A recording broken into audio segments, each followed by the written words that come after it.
శ్రీశైలం అడవుల్లో అర్ధరాత్రి అటవీ సిబ్బంది మీద దాడి కేసులో కొన్ని కీలక పరిణామాలు కూడా చోటు చేసుకుంటున్నాయి. తిరిగి పవన్ కళ్యాణ్కే ఏపీ పోలీసులు పెద్ద షాక్ ఇచ్చారు. ఏదైతే శ్రీశైలం తెలుగుదేశం పార్టీ ఎమ్మెల్యే బుడ్డా రాజశేఖర రెడ్డి తన అనుచరులతో కలిసి అటవీ సిబ్బందిని బంధించి కార్లలో తిప్పుతూ ఏ విధంగా దాడి చేశారో ఆ వీడియో క్లిప్పింగ్స్ అన్నీ కూడా సోషల్ మీడియాలో బీభత్సంగా బయలే. తన గెస్ట్ హౌస్కి తీసుకెళ్ళి మరీ ఉతికి ఆరేసాడు, మామూలు కూడా కాదు. ఇదే విషయాన్ని అటవీ సిబ్బంది కూడా ప్రెస్ మీట్ పెట్టి మరీ చెప్పడంతో అన్ని సాక్ష్యాలు కూడా విడుదల చేయడం కూడా జరిగింది. అవన్నీ కూడా మెయిన్ స్ట్రీమ్ మీడియాలో కూడా రావడం జరిగింది, సోషల్ మీడియాలో బీభత్సంగా బయలే. దీంతోనే డిప్యూటీ సీఎం కమ్ అటవీ శాఖ మంత్రి పవన్ కళ్యాణ్ గారు తెలుగుదేశం పార్టీ ఎమ్మెల్యే బుడ్డా రాజశేఖర రెడ్డి గారి మీద ఆగ్రహం వ్యక్తం చేస్తూ అతని మీద కేసు పెట్టండి, కేసు ఫైల్ చేయండి అని చెప్పేసి ఆదేశాలు ఇచ్చాడు. As a deputy chief minister ఆయన నివాసం ఉంటే ఆదేశాలు ఆయన ఇచ్చేశారు. అయితే ఈ వ్యవహారంలో పోలీసులు మాత్రం తెలుగుదేశం పార్టీ ఎమ్మెల్యే బుడ్డా రాజశేఖర రెడ్డిని A2గా మాత్రమే పెట్టి జనసేన పార్టీ నేత అశోక్ని A1గా కేసు పెట్టి ఆయన మీద A1గా పెట్టి కేసు కూడా నమోదు చేయడం జరిగింది. ఈ వ్యవహారం ఇప్పుడు ఆంధ్రప్రదేశ్లో ఒక పెద్ద సంచలనంగా మారిపోయింది. తెలుగుదేశం పార్టీ ఎమ్మెల్యేను తప్పించేందుకు ఈ కేసులో A2గా తెలుగుదేశం పార్టీ ఎమ్మెల్యేని పెట్టి తమ పార్టీకి చెందినటువంటి నాయకుడిని A1గా పెట్టారని చెప్పేసి జనసేన పార్టీ శ్రేణులంతా కూడా మండిపడుతున్నారు. ఇక్కడ ఇంకో గమ్మత్తు ఏమంటే వీళ్ళిద్దరి మీద పెట్టినటువంటి కేసులు ఏవైతే ఉన్నాయో అవన్నీ కూడా బెయిలబుల్ కేసులే, నాన్ బెయిలబుల్ కేసులు కాదు. ఇది ఇక్కడ ఇంకా విచిత్రం. శ్రీశైలం అడవుల్లో అర్ధరాత్రి తమను బంధించే కొట్టడం మీద అటవీ శాఖ అధికారులు మంత్రి పవన్ కళ్యాణ్ గారిని కలిసి ఫిర్యాదు చేయడం కూడా జరిగింది. దీంతోనే ఆయన పవన్ కళ్యాణ్ గారు బాధ్యుల మీద కేసులు నమోదు చేయాలని చెప్పేసి ఆదేశాలు ఇచ్చాడు. అలాగే నిన్న క్యాబినెట్ భేటీకి ముందు మంత్రి లోకేష్ గారు, క్యాబినెట్లో సీఎం చంద్రబాబు నాయుడు గారు కూడా ఎమ్మెల్యే బుడ్డా రాజశేఖర రెడ్డి గారి వ్యవహారం మీద ఆగ్రహం వ్యక్తం చేశారని చెప్పేసి మనం వాళ్ళ ఎల్లో మీడియాలో మనం చూసాం.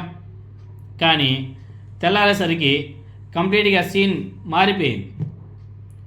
జనసేన పార్టీ నాయకుడు అశోక్ని ప్రధాన నిందితుడిగా చేర్చి పోలీసులు కేసు నమోదు చేయడం మీద ఇప్పుడు కూటమిలో జనసేన పార్టీలు విమర్శలు కూడా చేస్తున్నారు.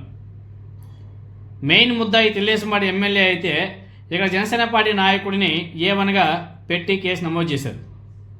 సీసీటీవీ ఫుటేజ్లో కూడా రాజశేఖర రెడ్డి గారు దాడి చేస్తున్న దృశ్యాలు ఉన్నా కానీ ఆయన మాత్రం A2గా పెట్టడం, జనసేన పార్టీ నేతను A1గా పెట్టడం ఏంటన్న చర్చ కూడా కూటమి పార్టీల్లో నడుస్తుంది.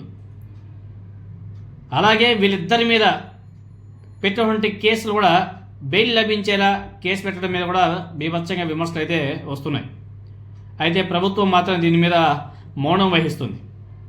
తమ ఎమ్మెల్యేలు తప్పులు చేసినా కానీ బెయిలబుల్ కేసులు, అదే విచిత్రమో మనకైతే అర్థం కావడం.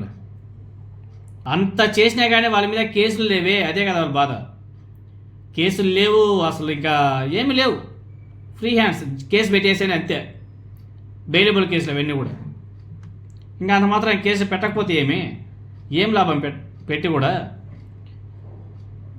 ఒక బుడ్డా రాజశేఖర రెడ్డి గారు అనేసి కాదు, రాష్ట్ర వ్యాప్తంగా కూటమి ఎమ్మెల్యేలు చేసే అరాచకం అంతా ఇంత కాదు. ఒక కోన రవికుమార్ అయితేనేమి, గుంటూరు ఎమ్మెల్యే నజీర్ గారు అయితేనేమి, నెల్లూరులో మన కోటమిరెడ్డి హసన్ రెడ్డి అయితేనేమి, సోమిరెడ్డి చంద్రమోహన్ రెడ్డి, అదేవిధంగా గూడూరు ఎమ్మెల్యే సునీల్ కుమార్. రీసెంట్గా చూసాం కదా రౌడీ షీటర్ విషయంలో వీళ్ళు ఏ విధంగా ఏకంగా హోమ్ మినిస్టర్కి డబ్బులు ఇచ్చి మేనేజ్ చేశారు, అడ్డంగా బుక్ అయిపోయారు. తర్వాత అక్కడ కాకినాడలో పంతం నానాజీ, ఆయన వ్యవహారాలు జనసేన పార్టీ నాయకుల కుట్రలకి వాళ్ళు పెట్టే వేధింపులకి తెలుగుదేశం పార్టీ నాయకులు రిజైన్ చేసి వెళ్ళిపోతున్నారు, రాజీనామా చేస్తున్నారు. ఒక నియోజకవర్గం కాదండి, అన్ని నియోజకవర్గాల్లో. ఇంకా విచిత్రం ఏమిటంటే ఈరోజు ఆ ఏబిఎన్ ఆంధ్రజ్యోతిలో తెలుగుదేశం పార్టీ అధికార ప్రతినిధి సుధాకర్ రెడ్డి గారు ఒక బాంబ్ బ్లాస్ట్ చేశాడు, మామూలు కూడా కాదు. ఆయన ఏమన్నాడంటే కూటమి మంత్రి ఒక ఆయన తిరుపతిలో 5 స్టార్ హోటల్లో రూమ్ తీసుకొని రాసలీలలో నడుపుతున్నాడంట. రాసలీలలో నడపడానికి కూడా తిరుపతికే రావాలి ఆ మహానుభావుడు, ఇంకెక్కడా లేదా? పుణ్యక్షేత్రం అంటే తిరుపతిలోకి వచ్చి రాసలీలను నడిపించాలనా? బయట ఎక్కడైనా చేసుకోవచ్చు కదా, వ్యవహారాలు ఏమైనా ఉంటే. మరి ఆ ట్రూత్ బాంబు మరి కొద్ది రోజుల్లోనే పేలబోతుంది. ఏందో అంత చిత్ర విచిత్రాలన్నీ నడుస్తుంటాయి. ఆడుకుంటాడు జనసేన పార్టీ నాయకుడు కిరణ్ రాయ్, ఆయనతో పెద్ద వ్యవహారం. పక్కనే సత్యవేడు, తిరుపతి పక్కనే సత్యవేడు తెలుగుదేశం పార్టీ ఎమ్మెల్యే ఆదిమూలం గారు, ఆయనతో వ్యవహారం. జనసేన పార్టీ అదేవిధంగా తెలుగుదేశం పార్టీలో వ్యవహారాలు మాత్రం మామూలుగా లేవు, బీభత్సంగా ఉన్నాయి. దీని మీద ఎవరు కూడా కేసులు పెట్టరు, ఏం పెట్టరు. ఓన్లీ ఆగ్రహించాం, సీరియస్ అయ్యాం అని చెప్పేసి పెద్ద తాటికాంత అక్షరాలతో రాసి చూపిస్తారు తప్ప ఇంక యాక్షన్ ఉండవు, ఏమీ ఉండవు.